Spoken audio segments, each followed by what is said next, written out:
13강의 5번 여기 볼게. 자, what the globalizing medium of television. 이 TV의 세계화하는 매체, 세계화하는 TV 매체가 되겠지. 도와줬어. 요거 피파야, 피파. 피파가 시장을 penetrate, 관통하는 것을 전 세계에서. 무슨 얘기야? TV가 피파가 자기들 축구 경기를 전 세계적으로 흥행을 시키는데 도움을 줬다는 얘기지. 그렇지 않냐? 뭐 우리가 유럽 리그 같은 것도 TV를 보고서 우리가 좋아하게 된 거지. 우리 가서 볼 수는 없잖아. 그치? 그렇지만이다. 그렇지만 역점이기 때문에 즉 TV가 축구가 전 세계적으로 흥행을 하는데 도움은 줬지만 그런데 그 축구는 미국에서는 저항에 부딪혔대. 저항을 만났다라는 게. 아. 그럼 결국 뭐냐면 TV가 축구의 세계적 인기를 초래했지만 세계적 인기에 도움을 준 거야. 도움을 줬지만 그런데 이게 축구를 TV가 좀 홍보하는 게 미국에서는 저항을 부딪혔다. 미국에서는 안 먹혔다는 얘기야. 주제문이야, 저거는. 그래서 밑에 그 한글 요지를 보면은 축구는 여러 가지 이유들 때문에 미국에서 저항에 부딪혔다가 돼서 주제 정도는 뭐 알아야 되겠지?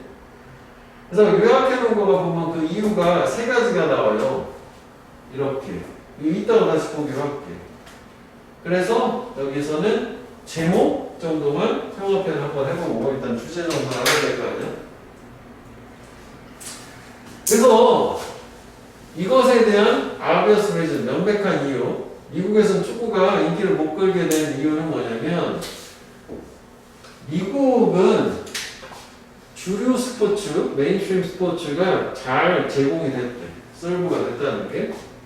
그리고 또 다른 스포츠에 대한 요구가 없어요. 요구를 가지지 않는다라고 하는 게. 그러니까 미국은 축구 말고도 즐길 만한 주류 스포츠가 뭐 많잖아. 야구도 있고 농구도 있고. 그러니까 굳이 걔네들은 잘 생각해보면 걔는 럭비, 풋볼 이런 거 좋아하는데 사커는 별로 안 좋아했던 거 같잖아. 그 미국 애들은 축구를 잘 못하잖아.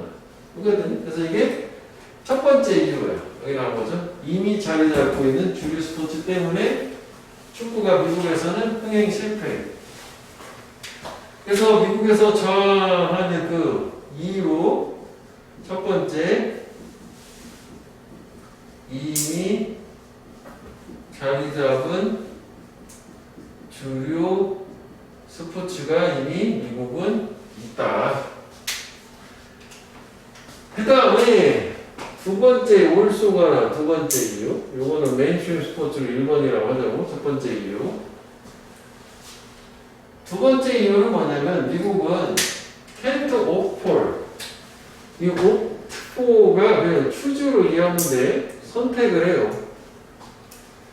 스포츠를 플레이 경기가 되는 스포츠 많은 선택을 하는데 오직 limited scale elsewhere.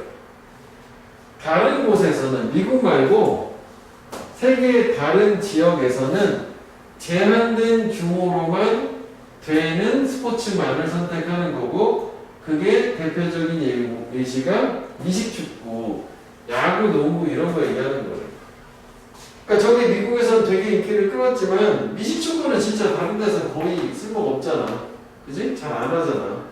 그런 얘기지? 물론 야구는 그렇지도 않을 것 같긴 한데 이런 애들이 unassailably American이래. unassailable 밑에 있지? 논쟁의 여지 없이 미국적이고 그지? 이 미국 전통적인 스포츠야 되고 그리고 이런 다른 데서는 제한된 규모로 펼쳐지는 경기의 국제 경기가 상대적으로 의미가 없다는 게 얘네들이 저런 거는 진짜 잘하잖아. 다른 나라에 가서 해봐야 다른 나라 리그하고 상관이 그래서 무조건 야구하고 미국 놈들 무조건 1등 아니야. 올림픽 같은 데는. 그지? 그래서 이게 두 번째 이유. 미국적 스포츠만 선택이 돼요. 됐어? 이거? 두 번째. 그러니까 이걸로 갈까? 제한된 규모로. 미국적 스포츠. 즉, 이유 두 번째는,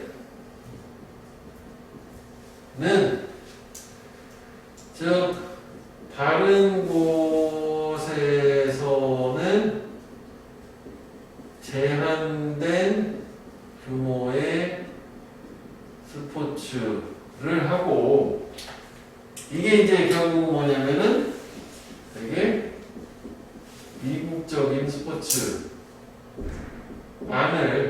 한다는 거지. 다음에 이제 세 번째. 그러나 there's also 또한 뭐가 있냐면 the particular problem. 특별한 문제가 있어.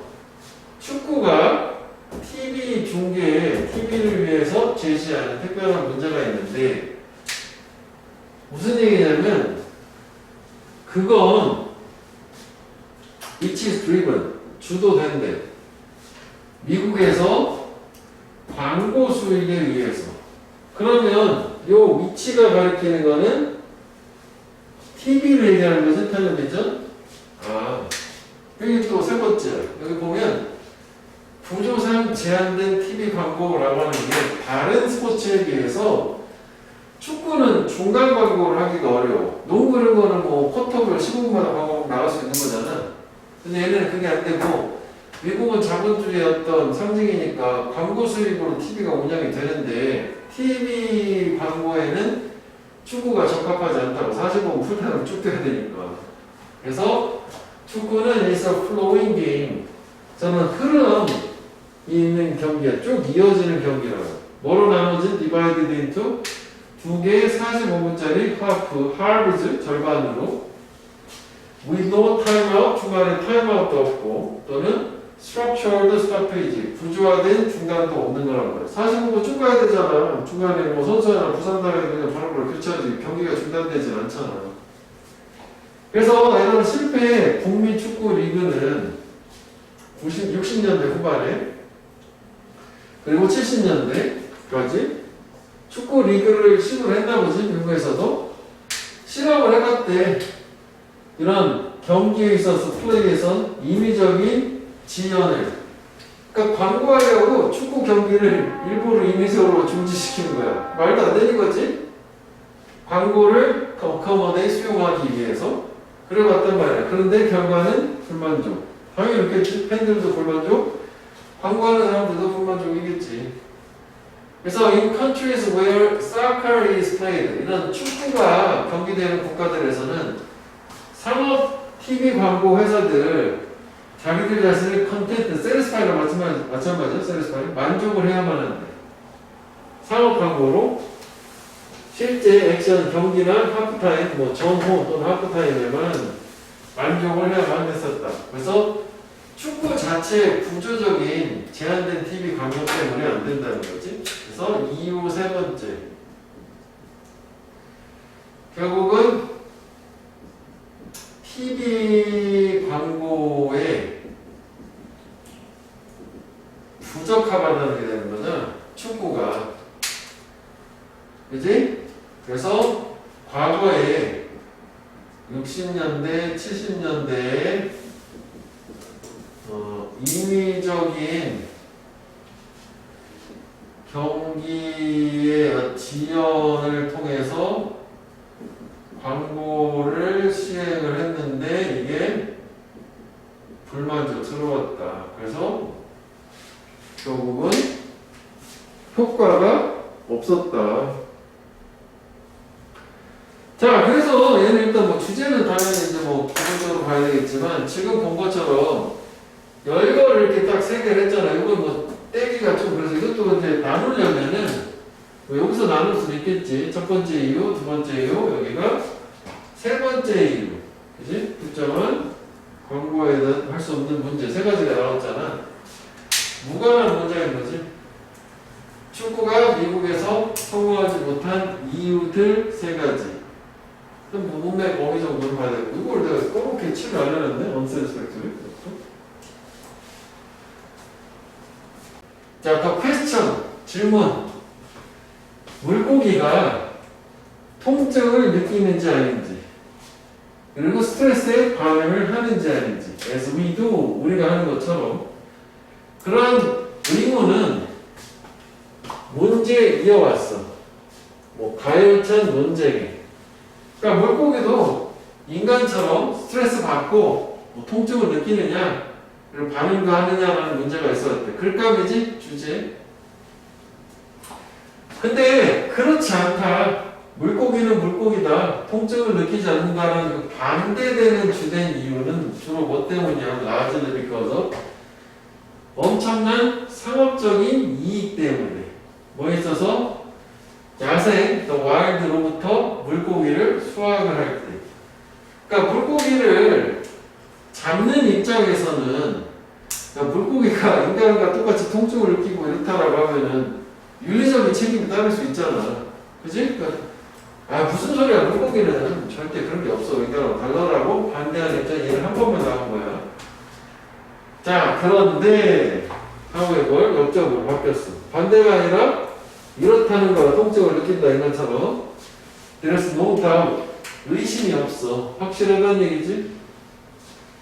물고기가 매우 지능이 있는 동물이다라고 하는 것은 의심의 여지가 없고, 그리고 물고기의 행동은 suggest, 시사한데, 물고기가 지각이 있대. sentient는 밑에 있어. 지각이 있어. 진짜? 물고기가 지각을 한다는 거지. 인간처럼 지능이 있고. 그래서 to gain an unbiased account of pain perception. 먼저 끌어줘야겠지? 얻기 위해서 편향되지 않은, 즉 공정한 설명을, 통증 인식에 대한, 통증 지각에 대한 설명을 얻기 위해서는 뭐 하는 게 현명하냐면 it is wise, 가조신조, 진화 이론으로 방향을 돌려 또는 의존한다도 되지, 턴트는 의존하는 게 현명하대. 그러니까 물고기도 인간처럼 통증을 느끼고 그리고 지각을 한다라고 하는 설명을 얻으려면 진화 이론으로 가보자 이거지. 무슨 얘기냐면 사실 여기 읽어보지 않아도 인간의 조상이 물고기잖아. 맞지? 태초에 생명체가 바다에서 시작을 해가지고 육지로 올라오는 거잖아. 그럼 인간의 뿌리는 물고기적인 거 아니냐고. 그럼 얘네들도 인간의 뿌리니까 충분히 인간만큼의 능력이 있지 않겠느냐. 지금 그런 얘기지 뭐. 자, 그래서 it is clear 또 나눠준다. 명확하다. 뭐로부터? 무슨 이런 거 다 연구잖아. 뭐 분자 합리이면 생리학이든 아니 뭐 분자 연구든 간에 뭐가 명확하냐면 인간에 있어서 in humans pain receptor는 통증 수용체 receive에서 나온 말이지. 통증을 받아들이는 감각기관 얘기하는 거야. 그게 거의 동일하대. 그래서 이게 B-identical to, B-similar to 같은 거잖아. 어떤 것들하고 이게 지금 비교를 해주고 있으니까 도우즈가 가리키는 건 복수 pain receptor 얘기하는 거지. 물고기에서 발견되는 통증 수용체하고 거의 똑같다. 왜? 조상이 같으니까 물고기나 인간이나. 헐. 그래서 이제 진화 이론을 들이댄 거야. 그래서 this should come as no surprise. 이거는 놀라움으로 다가오지 않을 거다. should는 추측이니까. 왜냐하면 우리가 그것들은 뭐야?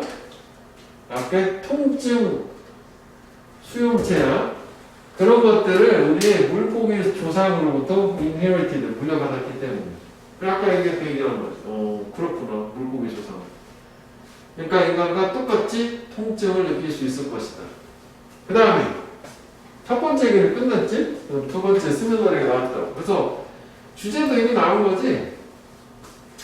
물고기는 핵심이 뭐냐면 인간처럼 통증과 스트레스를 느낀다. 주제는. 근데 요 안에 또 유학에서 나오는 것처럼 세 가지 면에서 본다고.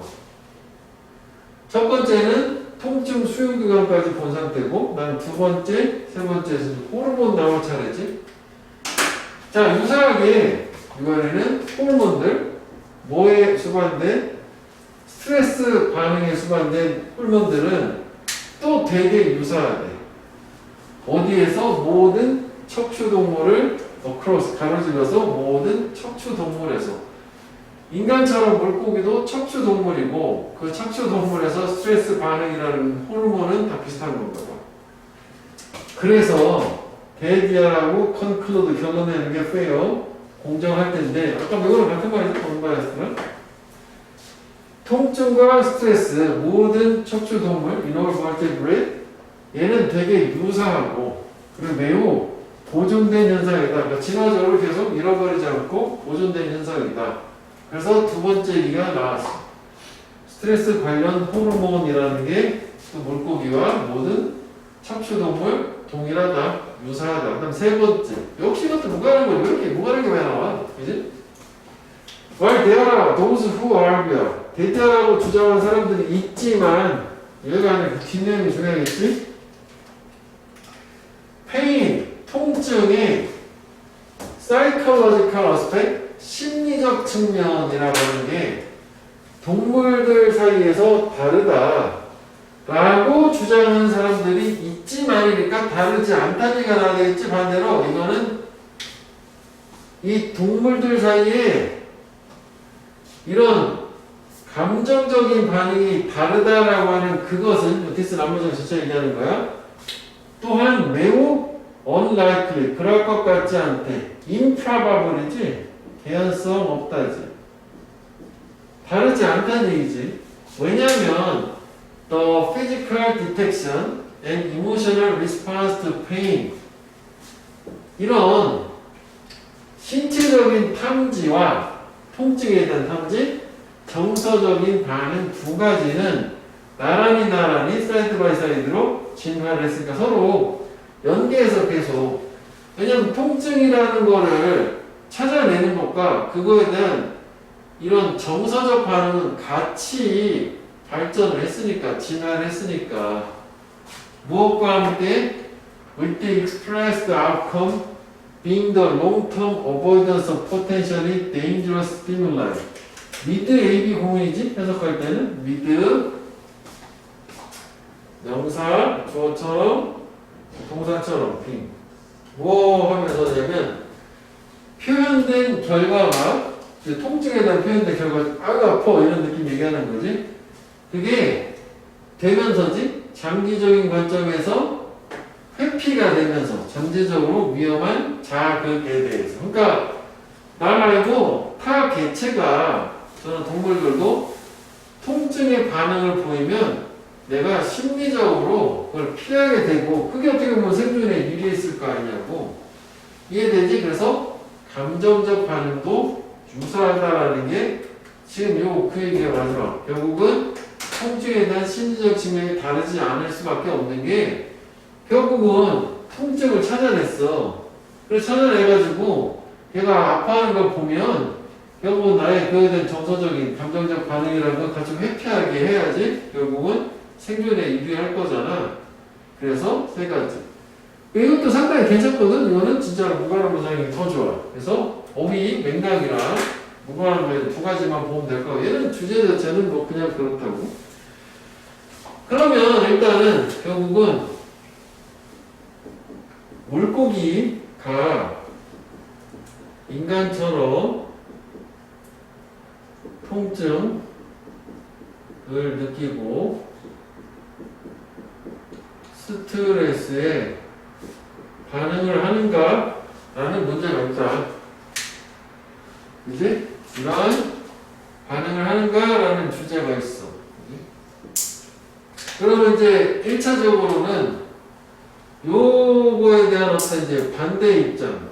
즉, 물고기는 통증을 느끼지 않는다라는 반대 입장은 양식업자라고 어업자라고 할까? 양식업자라고 하지 말고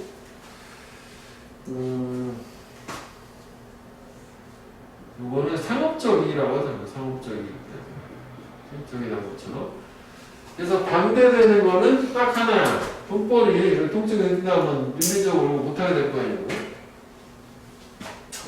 자, 그런데 however 물고기는 지각이 있다요. 가 됐고, 물고기는 지각이 있고, 그리고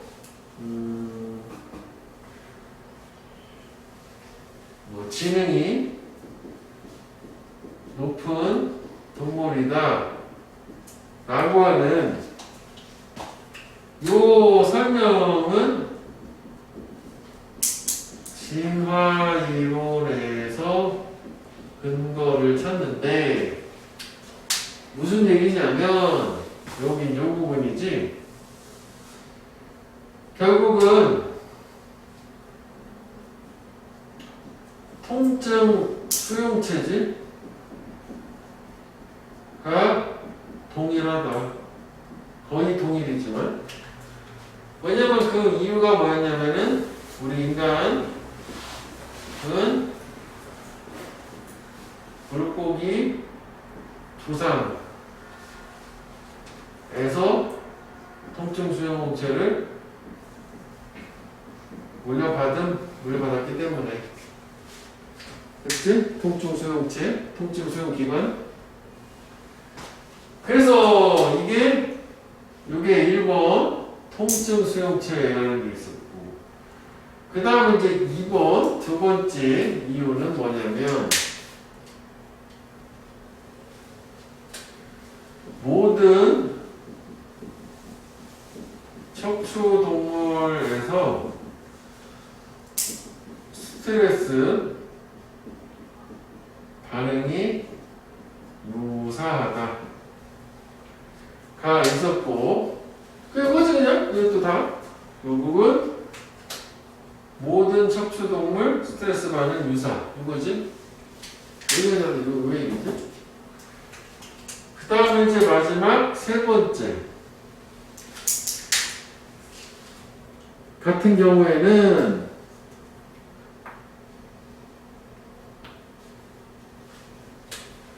통증의 심리적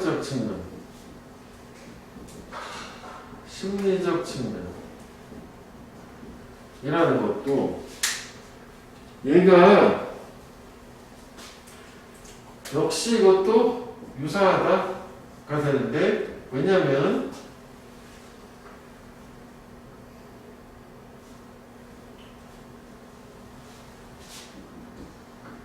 통증이 신체적 디텍션 감지와 그 다음에 감정적 반응이 함께 진화를 해요. 왜냐면 이게 이제 아무래도 그지? 이거 보충 설명이라 이제 내가 그냥 써준 거 생존에 뭐 일을 했을 거니까 이렇게 추가적으로 생존에 일을 하니까, 그래서 다른 개체가 통증으로 아파하는 거 보면 나도 피해야 된다고 나한테 해볼 수 있으니까 이거가 상세히 직전에 봤던 것보다 무관한 문장은 훨씬 좋아.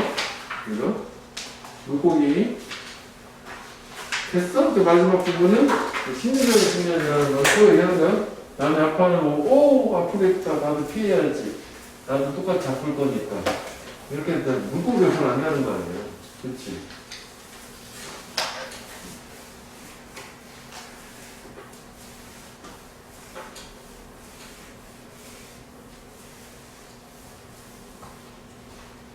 번을 볼게. 자, 이거는 이제 해석도 좀 잘 봐야 되겠지? 이것도 약간 과학 지문이다 보니까. 자, locating a sound origin. 이게 이제 주제거든? 여기를 해석해 볼게. 소리의 기원, 즉 근원, 소리가 어디서 나느냐라는 위치를 추적해서 밝혀내는 걸 얘기해. 그것은 청지각, 청각의 지각의 중요한 부분이다. 그러니까 청신경을 가지고 소리 인식하는데 중요한 게 소리가 어디서 나느냐라는 것을 알아내는 게 중요하대. 그래서 in audition, 이건 이제 오디션에 우리 오디션 말고 듣는다는 뜻도 있잖아, 그지?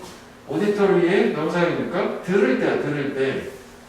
역시 sensory receptor, 감각 수용체, 즉 귀 얘기하는 거지. 들을 때 감각 수용 기관은 do not code, 요거 not 대신에 but 이렇게 되는 거지. 어디에서 그 사건이 발생하는지를 코드 암호화하지 않는다. 대신에 무슨 얘기냐?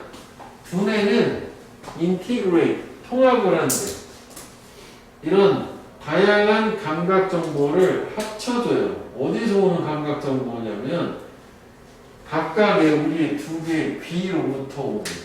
그러니까 이게 들을 때 우리의 그 청각과 관련된 감각 기관은 그 소리 나는 근원지 있잖아. 이거를 바로 인식하는 게 아니라 그 귀 양쪽 귀로 들은 거를 양쪽 귀에서 들어오는 각기 다른 정보를 두뇌에서 통합을 해서 얘를 찾아낸다는 얘기예요. 어디서 소리가 나는지. 감각 기관인 귀 자체에서 소리가 어디서 나는지를 바로 찾아내는 게 아니라 들어왔잖아. 양쪽 귀로 다른 정보가 두뇌에서 처리한다는 얘기야. 그 얘기야. 약간 생소해 보이지? 그럼 좀 더 내용을 볼게. 많은 연구원들의 이해야. 이것도 역시 어디터리 로컬라이제이션이 주어를 받든가. 이런 청각적인 소리의 근원 찾기. 이게 로컬라이제이션이죠. 조금 배워볼게. 그러니까 청각을 통해서 소리의 위치 찾기야. 위치 찾기라는 것이 대한 이해는 has come, 온대, 왔어. 이렇게 올빼미, 이게 뭐 외양간 올빼미라잖아. 그냥 새 이름인 거지. 걔를 검증을 해보는 것으로부터. 그래서 저 아울이라는 것은 야행성 조류가 되는데, 납터널 야행성. 그에 미세하게 조정된 청각이 도와줘. 걔네들이 걔네 먹이의 위치를 찾도록. 얘는 밤에 움직이는 거니까 눈으로 보는 게 아니라 청각으로 먹이의 위치를 추적을 한다는 거네. 일단 여기는 같은 얘기지. 청각으로 뭔가 위치 찾는 건데 이 얘기가 나와야 되겠지? 감각기관으로 들어온 걸 두뇌에서 처리한다는, 그래서 합쳐준다는. In fact, 사실 in a dark laboratory, 어두운 실험실, 연구실에서 이 올빼미는 위치를 추적할 수 있었다? 먹잇감인 마우스 쥐를 뭘 통해서? 듣는 것만을 통해서. 듣고. 그러면 예를 들어서 인팩트 자체는 뭐라고 봐야 돼? 여기서 왜 찾지? 같은 얘기라고 봐야 되는 거지. 그치? 여기에 finely tuned hearing이라는 게 청각만을 통해 가지고 위치를 추적할 수 있다. 여기 이것도 색깔로 구분하면 걔네들의 locate their prey라고 하는 게 locate a mouse. 이렇게 그대로 연결하면은 이 문장에 순서에 썼으니까 연결사를 봐야 되겠지? in fact. 아까 여기도 사실 우리가 이거 instead, 이것도 다 but 이런 거 보면 되는 거잖아. 연결사는 세 번 나오거든? 뭐 연결사도 확인하면서 내가 뭐라고? 원래 순서였으니까 또 순서 나올 수가 없으니까. 자, 근데 지금 요 얘기는 요 얘기는 아직 안 나온 거네. 두뇌에서 처리하는 거. 그래서 저 외양간 올빼미는 소리를 위치를 추적하기 위해서 두 개의 단서를 사용을 하는데 하나는 뭐냐면 시간이야. 소리가 도달하는 각각의 귀에 소리가 도달하는 시간과 그 인터벌 같은 시차 같은 거가 있지. 그 다음에 각각의 귀 안에 있는 소리의 강도. 그러니까 올빼미가 이렇게 있으면 귀가 이렇게 있을 거 아니냐고. 그러면 여기에 소리가 오고 여기에 소리가 올 때 위치에 따라서 이게 도달 속도가 다를 것이고 위치에 따라서 여기 강도가 좀 다를 거 아니야. 아, 그거를 감지한다고? 얘가? 그지?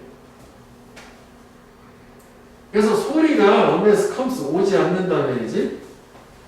어디에서 정확히 그 올빼미 앞이나 뒤에서 그러니까 딱 직각으로 내 바로 앞에 아니면 똑같이 오지 않을까? 조금만 더 흐트러져서 이쪽이 먼저 왼쪽이 나중에 이렇게 될 거 아니냐고. 그치?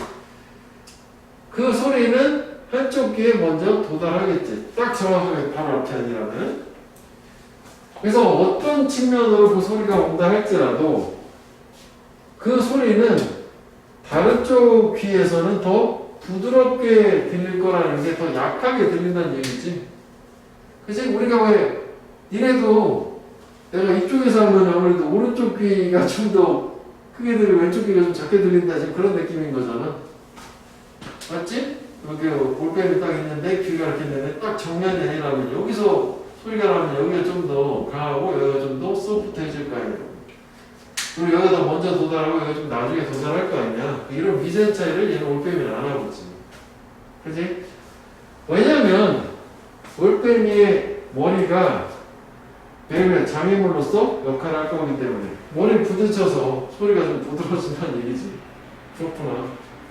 그래서 이러한 차이들 시간과 이게 인텐서티가 크기 이게 마이뉴시가 형용사가 미니시가 아니라 똑같은 스펠링인데 작다는 얘기가 스몰 그러니까 베리 스몰이야. 마이너스 되게 미세하다. 형용사로서 베리 스몰이라고 생각합니다. 되게 작지만 그럼 작으면 결국 효과가 없는 거야? 아니지. 그렇지만 작지만 not too small 너무 작지는 않대. For the owl's brain 그 두뇌 얘기 나왔네.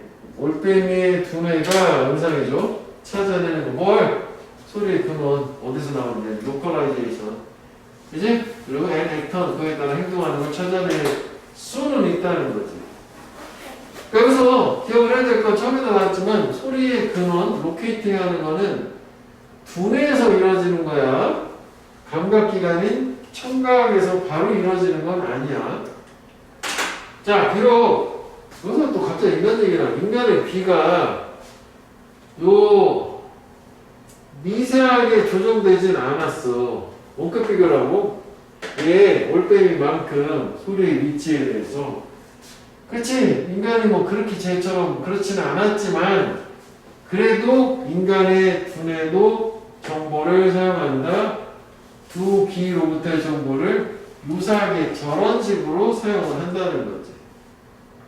그래서 요지를 보면 결국 소리에 시간하고 강도 차이가 있을 텐데 그걸 통해서 양쪽 귀에 들어오는 다른 정보, 이 차이에 대한 정보를 활용해서 소리가 나는 곳을 찾아낸다. 그래서 인간도 역시 양쪽 귀에 다른 정보를 누가 두뇌가 한다는 얘기. 그래서 여기 두뇌가 양쪽 귀에 다른 정보 활용 이렇게 형광펜을 한번 해보면 되겠다. 그 다음에 여기에 소리의 시간과 강도 차이 저것도 형광펜 해보고 그 키워드만 형광펜 한 거야. 주제를 파악하기 위해서. 그 다음에 요걸로 가도 할 거가 있다고 그랬지? 소리의 시간과 강도 차이 요걸 형광펜 하죠. 여기다가 소리의 시간과 강도 차이 형광펜 하면 요거는 다 해버리면 되겠네.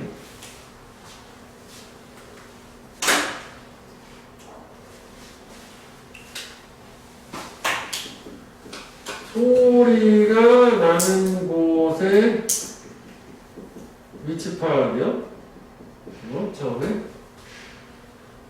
요게 청지각의 뭐 중요한 부분이라고 하는데 요게 이제 뭐 청신경 지각의 중요한 부분인데 자 그런데 들을 때 감각기관이라고 하는 게 소리의 위치를 감각기관에서 파악하는 게 아니고 그래서 뭐 암호화한다는 게 괜히거든? 구호한다는 게 그게 아니고 파악하는 게 아니고 대신에 instead 두뇌에서 한다는 거죠. 두뇌가 각기 다른 정보를 처리한다고 할까? 통합이라고 말하지 말고 여기 통합이라고 되어 있는데 그래 더 써야겠다. 다른 정보를 통합하여서 결국은 좀 보충하지 않으면 처리하는 거예요. 즉 소리가 나는 곳의 위치 파악은 두뇌가 각기 다른 감각 정보에서 들어오는 정보를 파악을 해서 처리하는 걸로. 됐어? 귀에서 바로 찾아내는 게 아니야. 두뇌에서 이루어진 거지. 귀에 각기 다른 정보가 들어오는 걸. 자, 그 다음에 이제 여기서는 이게 이제 그 외양간 올빼미 예시가 나온 거 아니야? 외양간 올빼미 예시가 나왔어요. 여기. 그러면 결국 얘는 뭐냐면 미세하게 조정된 청각이 먹이의 위치를 파악하게 하는데 도움을 준다. 미세하게 정교하게라고 해야지. 미안, 미세하게 밑에서 많이 넣으셨잖아. 파이브는 정교하게 되나? 정교하게. 미안. 정교하게라고 그러지. 뭐 이렇게 저기 인팩트까지 줬잖아. 인팩트 하면은 이거 뭐야? 실험실이 나타나. 실험실에서도 청각만으로 G 위치 파악을 했다는 거 아니야? G의 위치, 마우스의 위치를 파악을 했고. 자, 그 다음에 여기 이제 중요한 얘기가 뭐냐면은 결국은 이 외양간 올빼미가 사용하는 단서가 두 개가 있잖아. 그치? 단서는 소리가 도달하는 시간 그리고 소리의 강도 이 두 가지 단서를 활용하더라. 그래서 결국은 양쪽 귀에 들어오는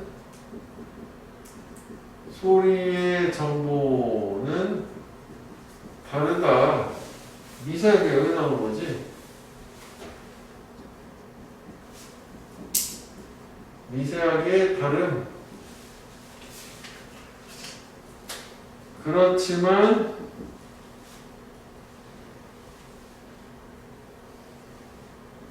올빼미의 두뇌가 감지를 하는 거는 가능하다. 그 다음에 여기서 그냥 끝냈으면 좋았을 때 인간도 유사하게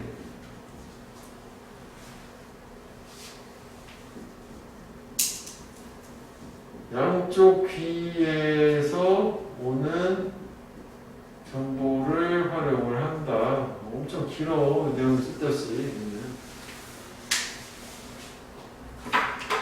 그래서 얘는 뭐 어휘 얘기를 했지만 어휘보다는 오히려 정확한 해석 위주로 내용일치로 접근해도 괜찮겠다고. 내용일치라고 하나 써놓으면 되겠네. 내용일치다가 써놓을게요. Money represent purchasing power. 이것도 말씀 일단 제대로 생각해야 돼. 돈은 구매력을 나타낸다. 돈은 구매력. 그치? 100원, 1000원, 만원 구매력이야. 만원어치, 100원어치 살 수 있는 돈. A person who has money. 돈을 가진 사람은 지금 재화와 용역을 살 수 있다. 그렇지. 돈 있으면 이제 물건을 살 수 있어. 구매를 할 수 있다는 얘기인가 봐. 자, 그런데 만약 누군가가 돈이 없어 지금 돈 있으면 지금 살 수 있는 거 구매를 할 수 있는 거야. 근데 구매를 원해. 사고는 싶어. 그럼 어떻게 해? 외상해야 되는 거 아니야? 그녀는 구매력을 빌릴 수 있다는 게 즉 구매력의 경우 돈 얘기하는 거잖아. 구매력 즉 돈을 빌릴 수 있어. 어떻게? By borrowing. 차이, 돈 뿌는 거지. 그것에서 구매력을 빌릴 수. 돈이 없으니까. 은행에서 대출 받고 뭐 이런 거 생각하면 되는 거지. 그러니까 마찬가지야. 만약에 누군가 다른 사람이 소문을 지금 돈이 있어 이번에는 얘는 반대 개념인데 돈은 있는데 의지가 있어. 미래로 구매를 포스폰 미룰. 그러니까 지금 당장 돈을 안 쓰겠다. 나중에 쓰겠다라고 생각이 되면 걔는 오히려 구매력을 렌트아웃 빌려줄 수 있는 거. 이건 빌려오는 거고 이건 빌려주는 거지. 어쨌거나 돈을 꿔줄 수 있다는 얘기지. 그러니까 이게 어떻게 보면은 이 차입을 하는 게 은행으로 쓰면 이게 대출을 하는 거고 빌려주는 게 뭐냐면 은행에다가 예금을 하는 거라고 생각을 하면 돼. 이 개념을 따로 설명 안 해줘도 알지? 그지? 그러니까 결국은 우리가 은행은 물론 꼭 그렇진 않지만 기본적인 뭐 베이직 경제학 얘기할 때 고객들의 돈을 받아 예금 이자를 주잖아. 그 돈을 가지고 꿔주는 거야. 그러니까 예를 들어서 요거 이거 배경제시 있으면 이해가 쉬울 거야. 예금은 이자가 3%라고 쳐. 근데 예를 들어서 대출은 이자가 5%라고 치자고. 그러면 은행은 땅지커 헤엄치기야. 고객 돈을 받아가지고 3% 이자를 주는데 그 돈을 대출로 해가지고 5% 이자를 받아먹는 거. 얘네 여기서 차이가 생기잖아. 2%. 이게 이제 예대 마진이라고 해서 은행이 버는 마진 이익이 되는 거야. 2월이라고 기본적인 예대 마진이라는 게. 오케이? 예금과 대출의 마진 차이라고. 이자율 차이야. 지금 여기 이제 이자율까지는 안 나왔지만 현재 이제 그런 구조라고 보면 되는 거야. 사실은 이게 라이프와이즈보다는 반대로 언디 어덜 핸드 이래도 될 것 같거든? 얘는 뿌는 애고 얘는 빌려주는 애잖아. 그치? 언디 어덜 핸드 해도 됐을 텐데 뭐 저렇게 줬으니까 그런가 보다 하는 거지 뭐. 자, 그래서 신중하게 역할에 대해서 주목을 해보래. 어떤 역할이냐면 되는 그래 여기서 이자율 그래서 결국 이자율 얘기가 나온 거잖아. 즉 예금이자 대출이자 얘기하는 거야. 이자율의 역할에 대해서 생각을 해보자. 그 다음부터 이 위치를 비우면 둘이 계속 이자율 얘기가 나올 거니까. presumably 가정컨대 이 미래로 구매를 미루려는 의지는 즉 예금하는 거지. 이게 펑션 기능이야. 뭐에? reward 보상의 기능이다. 무슨 얘기냐? 즉 다시 말하면 이자율. 즉 여기에 얘기하는 이자율은 이 보상이 예금 이자라고 생각하면 되는 거지. 대출 이자가 아니라. 맞지? 이자를 주니까 돈을 맡기는 거잖아요. 당장 구매를 안 하고. 맞지? 그 보상이라는 게 이자율 얘기하는 거라고. 이루는 게. 특히 in particular the higher the interest rate 이자율이 높을수록 다른 조건이 같다면 여기 두 번 나오더라고. 이게 무시해? 이게 뭐야? 처음 봤어. 보상, 즉 이자가 더 높을 거고 그지? 이자율이 높으면 보상이 더 클 거 아니냐고. 그래서 더 그레이를 더 커질 거래. 구매를 미래로 미루고자 하는 의지가 더 커질 거고 그리고 현재는 구매하지 않고 빌려주고자 하는 의지가 더 커질 거고 이런 것도 괜찮은 것 같아. 뭐 빈칸으로도 괜찮고 어휘로도 괜찮고 빈칸이 좀 더 좋긴 할 것 같아. 여기가 괜찮은 것 같거든. 여기를 한번 변해볼게. 여기를 뭐 정리를 한번 해보자면은 일단 이거 하면서 여기를 먼저 결국은 이자율 얘기가 나오는 건데 그지? 미래로 구매를 미루는 의지야. 동기라고 해도 될 것 같고 그거는 결국은 이자라는 보상이 있어서 이거는 보상의 기능이라는 게 그래서 즉 다시 말하면 there is 여기도 사실 느낌 있지? there is가 연결사가 이렇게 있다면은 연결사는 다 순접이라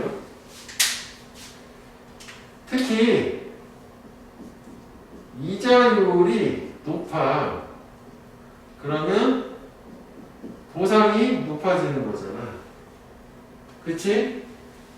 그러면은 결국은 구매를 지연하고자 하는 의지도 높아지는 거잖아. 그래서 우리가 여기 흠업배라는 내용이 뭐냐면은, 즉 이게 뭐야? 현재 빌려주려는 의지도 높아지는 거지. 그치?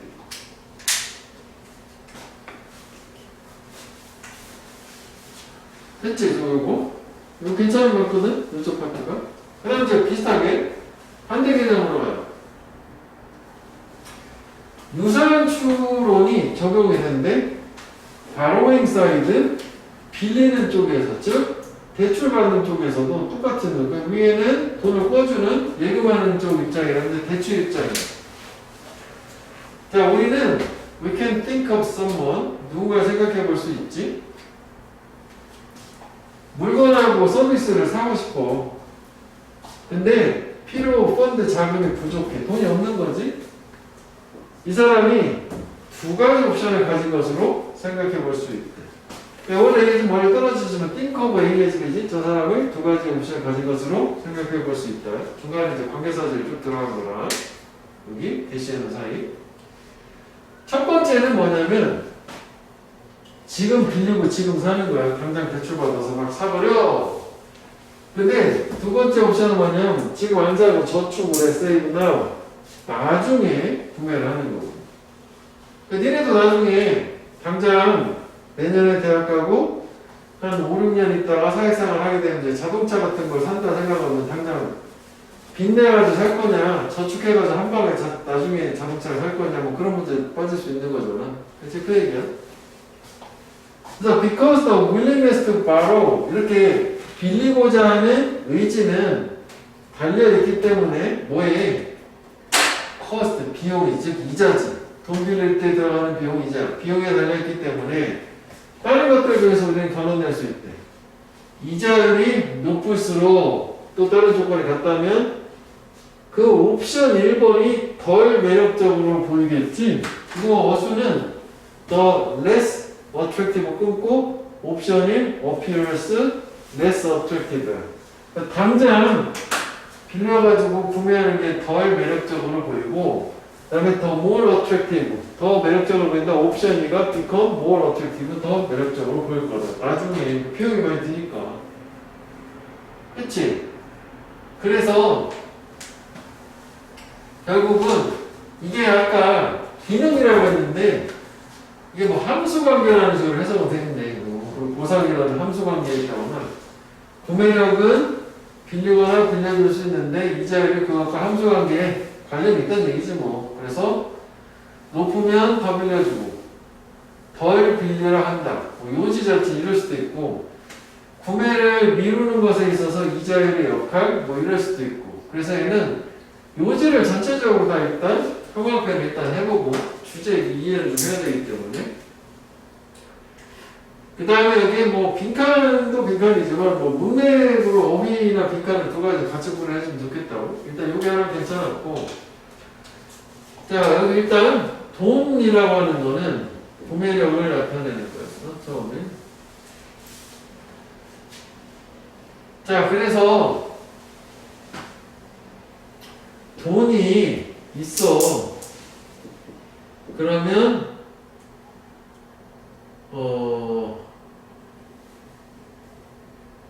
지금 구매를 할 수 있는데 돈이 없어. 그러면 차입에 의해서 역시 구매가 가능은 하다. 근데 마찬가지로 likewise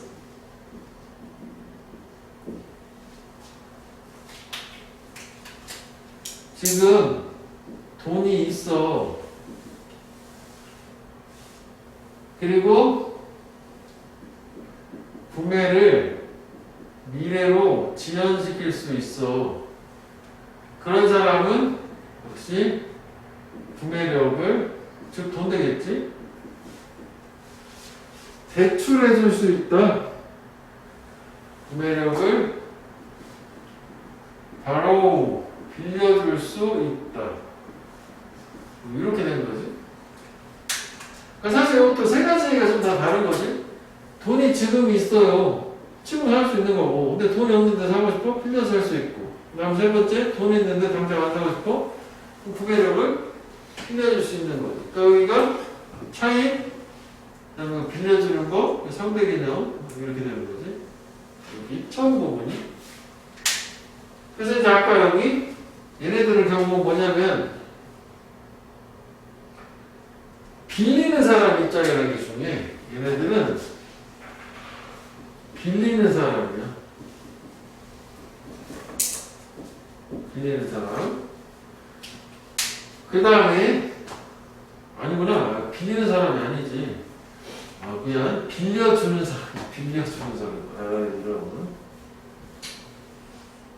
여기 빌리는 게 아니라 반대지.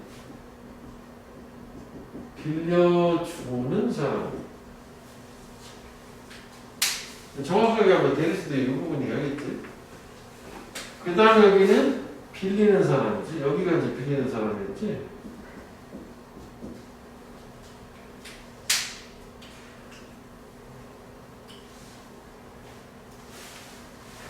자, 지금 현재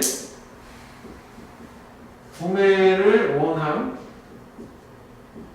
그런데 돈이 없어.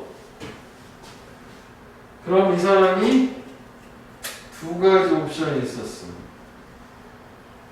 하나는 지금 차입을 해서 구매를 하는 게 있고, 다음 두 번째는 지금 저축을 해서 나중 구매가 있어. 자, 그래서 여기서는 비용, 즉 이자율에 따라서 비용이 높아지면, 예?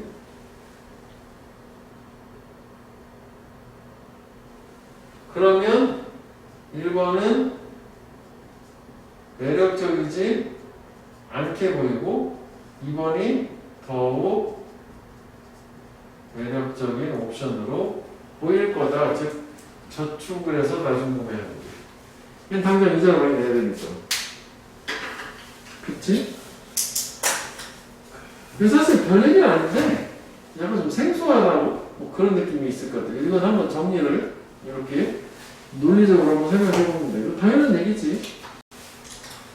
자, 모던 티어리, 현대 이론이야. have applied, 적용을 해왔고, extended, 확장을 해왔대.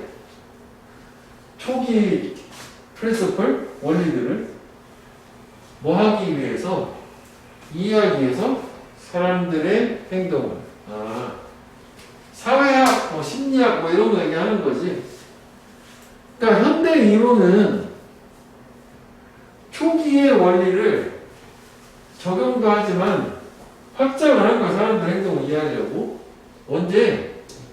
사람들이 기회를 가질 때 타인들하고 상호작용을 할 기회를 가질 때 뭐 하면서 그들의 개인적인 신분, 정체성을 감추면서 그리고 익명으로 남아있으면서 이거 이제 ING 병렬이긴 하겠지?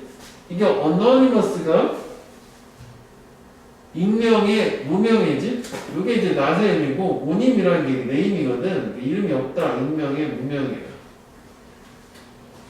자, 그러면 이게 무슨 얘기야? 자기 정체성은 숨기고 계속 익명으로 남고 인터넷 공간에서 보통 사용되는 표현이긴 할 텐데 이러면서 사람들이 다른 사람하고 뭔가 접촉할 기회를 가질 때 이때 어떻게 행동을 하느냐라는 걸 이해하려고 뭔가 현대 이론이 초창기 어떤 원리 같은 걸 뭔가 더 적용을 해서 뭔가 알아내려고 시도를 했나 보지. 자, 그래서 용어가 나왔어. 뭘 개성하래? individuation. 이게 D가 오프니까 individual이잖아. individuation은 벗어난 말이라고 보면 되겠지? 탈개성화, 몰개성화라고 하는 말이 was coined. 신조어로 만들어져. 신조어로 만들다. 저런 말이 등장했어. 저 사람들에 의해서 동료, 저 때. 뭐 하기 위해서 저런 말을 만들었냐면 상황을 describe, 묘사하기 위해서. 어떤 상황? 사람들이 cannot be individuated or isolated from others. 이거 우리니까 이런 말 하나 몰라도 하나만 하고 되는 거 아니야? 다른 사람들로부터 cannot isolated, 고립될 수 없을 때 또는 몰개성화될 수 없을 때.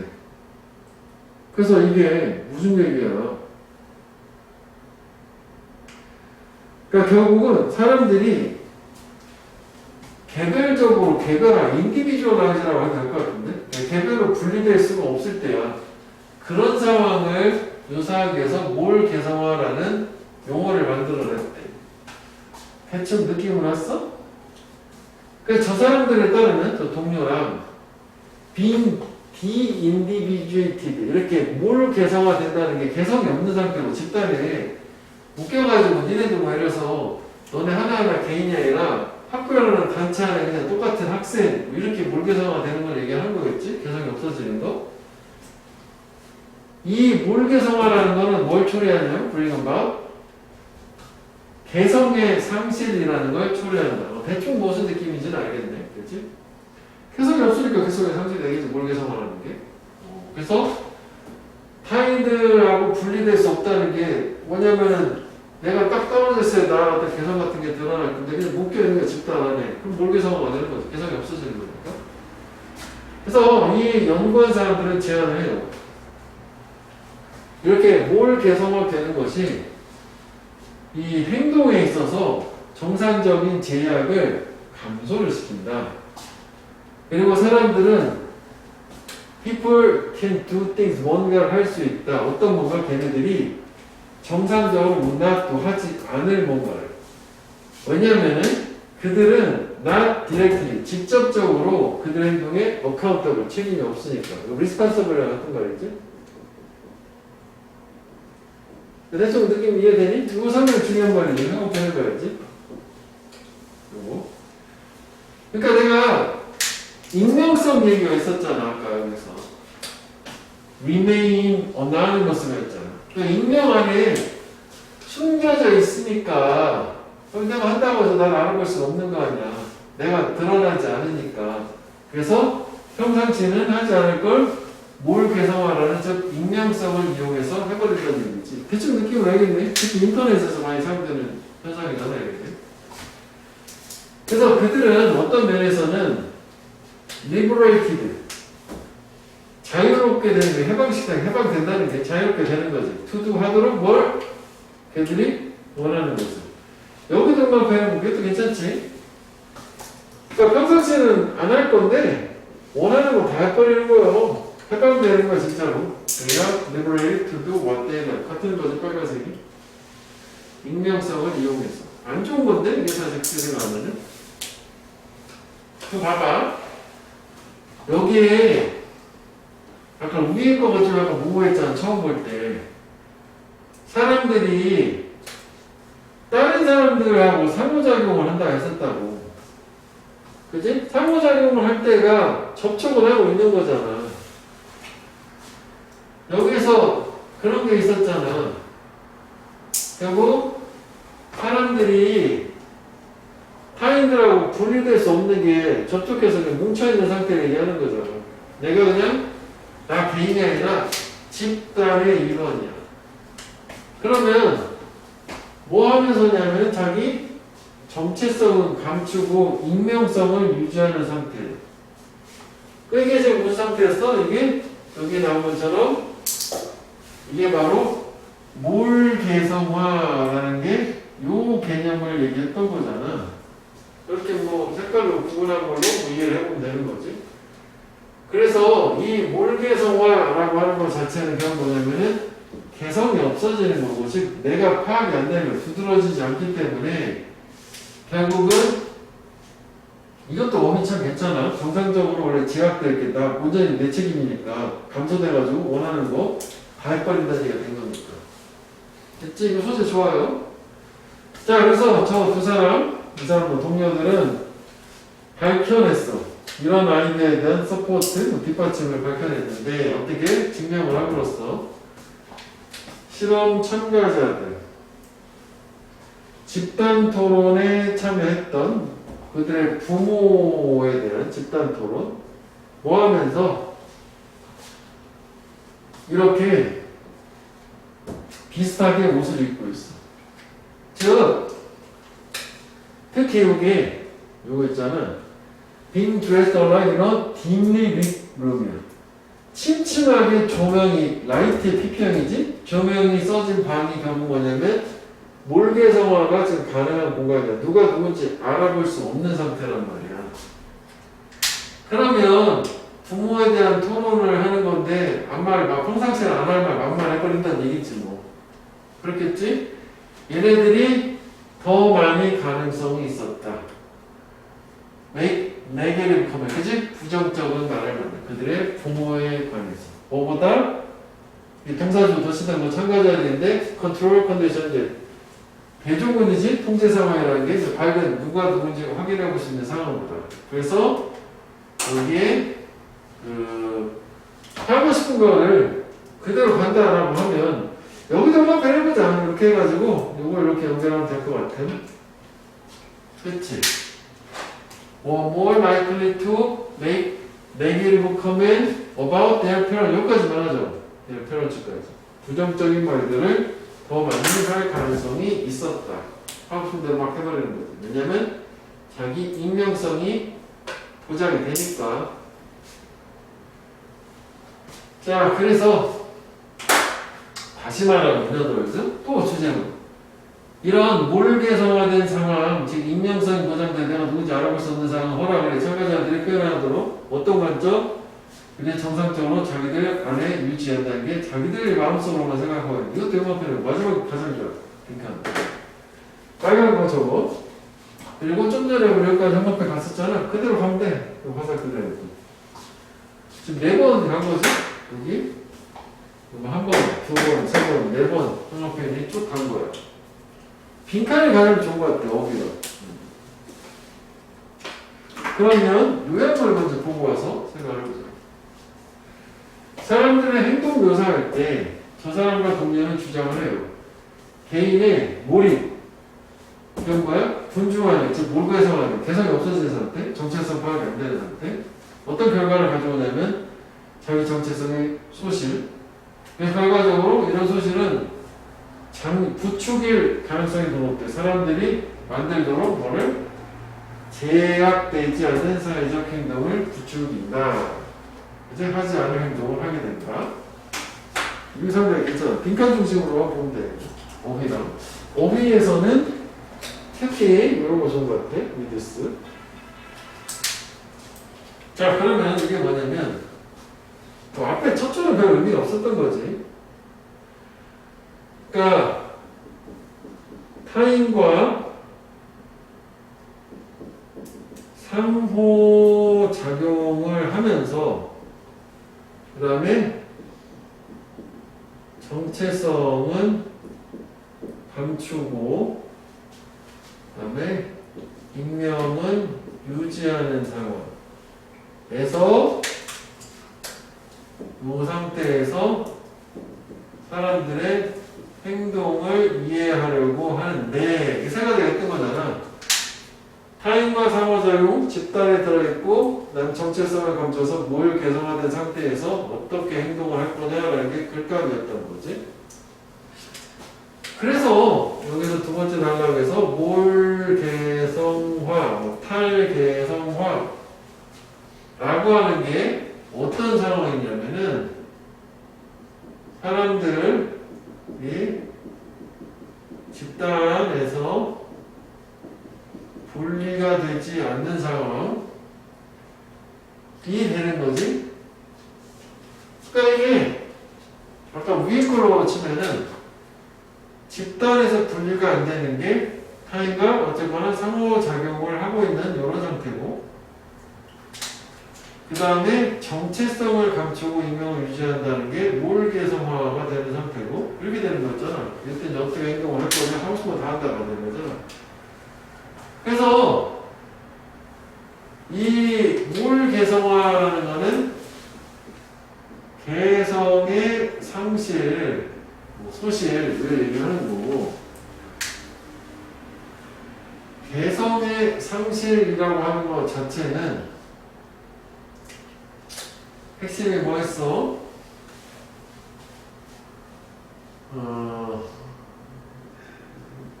정상적인 행동의 제약이 감소되고, 그 다음에 평소에는 하지 않을 행동을 하게 된다. 즉, 행동 이해 연구 있잖아. 이거지. 하지 않을 행동을 하게 된다. 뭘 개성화가 이루어진다. 즉, 다시 말하면, 그게 원하는 것을 자유롭게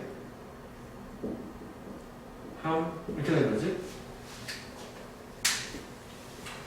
자, 그래서 그 다음에 구체적으로 이제 사례 예시 나와서 어두운 밤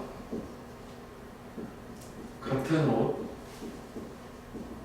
그러면은 부모 부정적 말 이렇게 했다라는 게 있었던 거죠. 부모에 대한 욕을 했다. 그치? 부정적으로 말을 했다. 그 다음에 결국은 요게 뭐였어? 요게 몰개성화였잖아.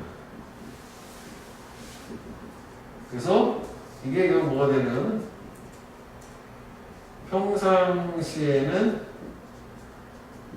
마음에 킵할 말, 담아둘 말을 했다. 가 마지막에 되는 거죠.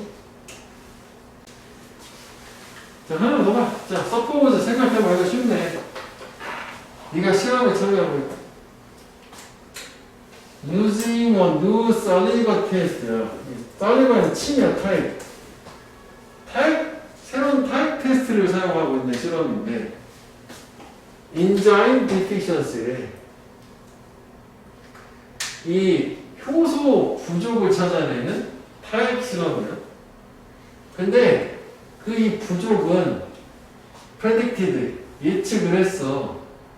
Pancreatic disease in later life. 나중에 삶에 있어서 췌장 질병을 예측을 한다. 그러니까 침을 가지고 뭔가 효소가 부족하다는 걸 찾아내고 그게 나중에 췌장 질병을 예상할 수 있는 이런 실험을 참여한 거야. 얼마나 많이 너는 우주 믿을 거냐, 그 새로운 실험의 정확성에 대해서.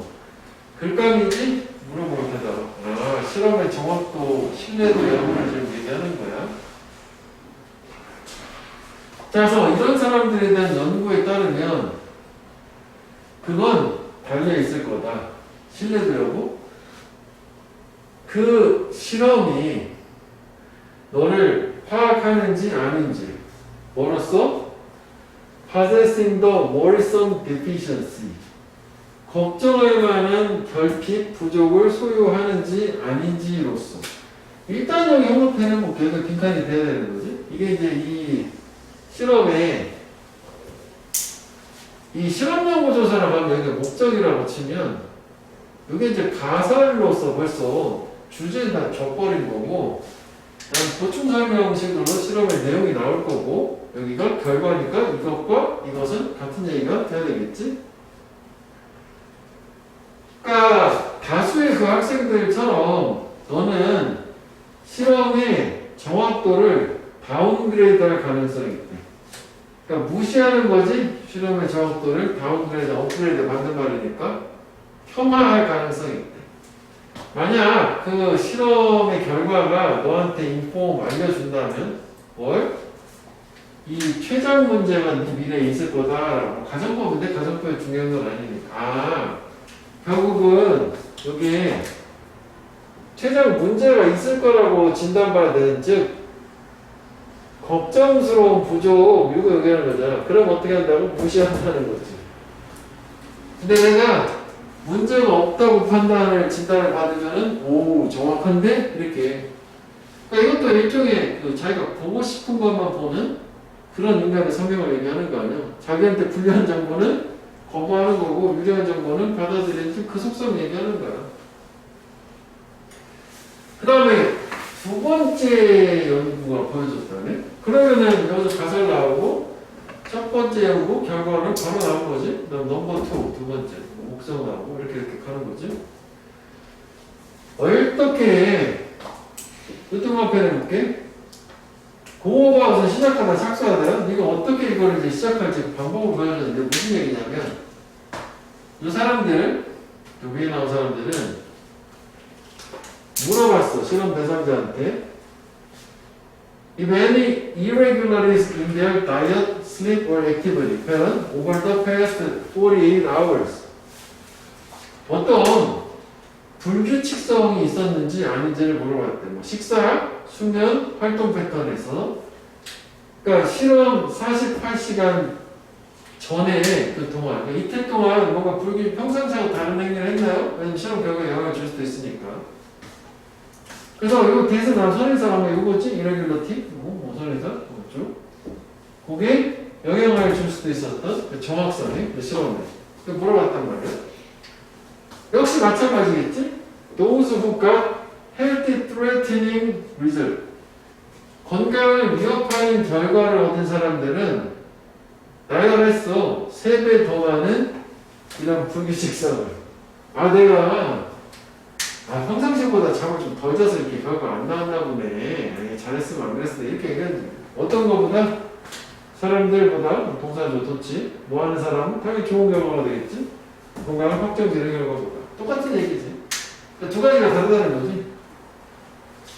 그래서 they search for ways. 그들은 방법을 찾았다고. 그래. 어떤 방법? 어떤 방법이라고. 증거를 약화시키는 방법을 찾았어. 그들의 선호되는 이미지하고 contradict, 대조되는 그 반박시키는 증거를 약화시킨 거지. 여기서는 경과될 거야라는 건 반대되는 증거를 찾은 거지.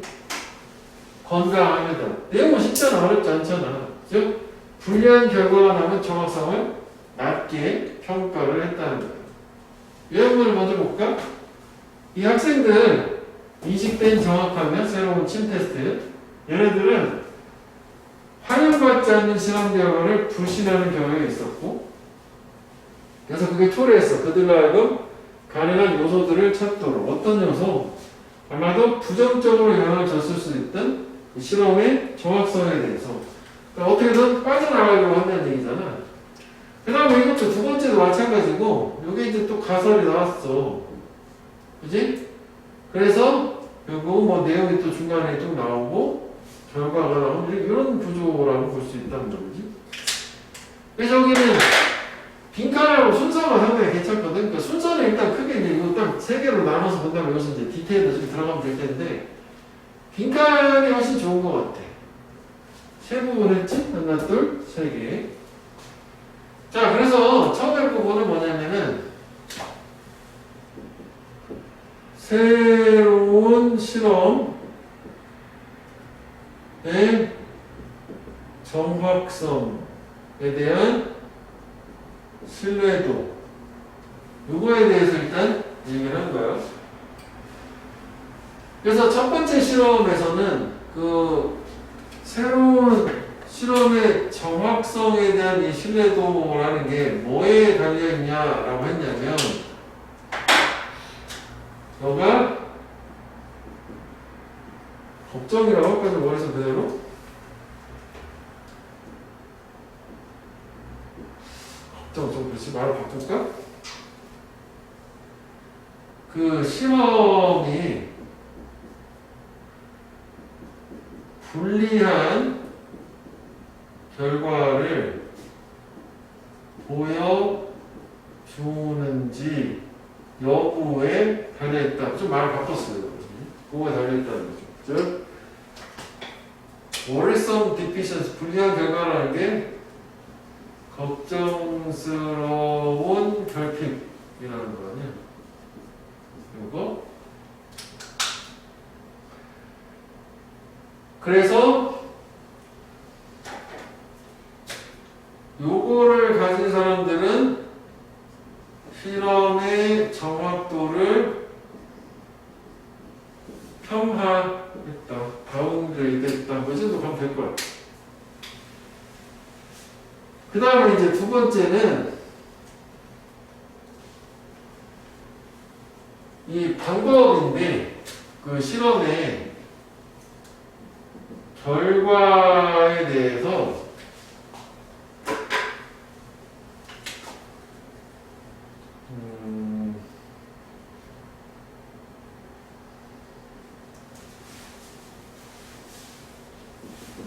결과를 수용하는 태도라고 하자. 좀 말 좀 바꿔보자고. 수용하는 태도가 있었는데 결국 여기도 마찬가지로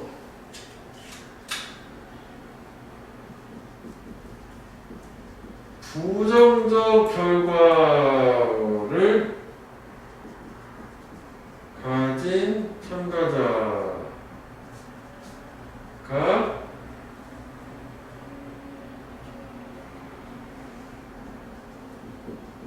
실험에 영향을 주는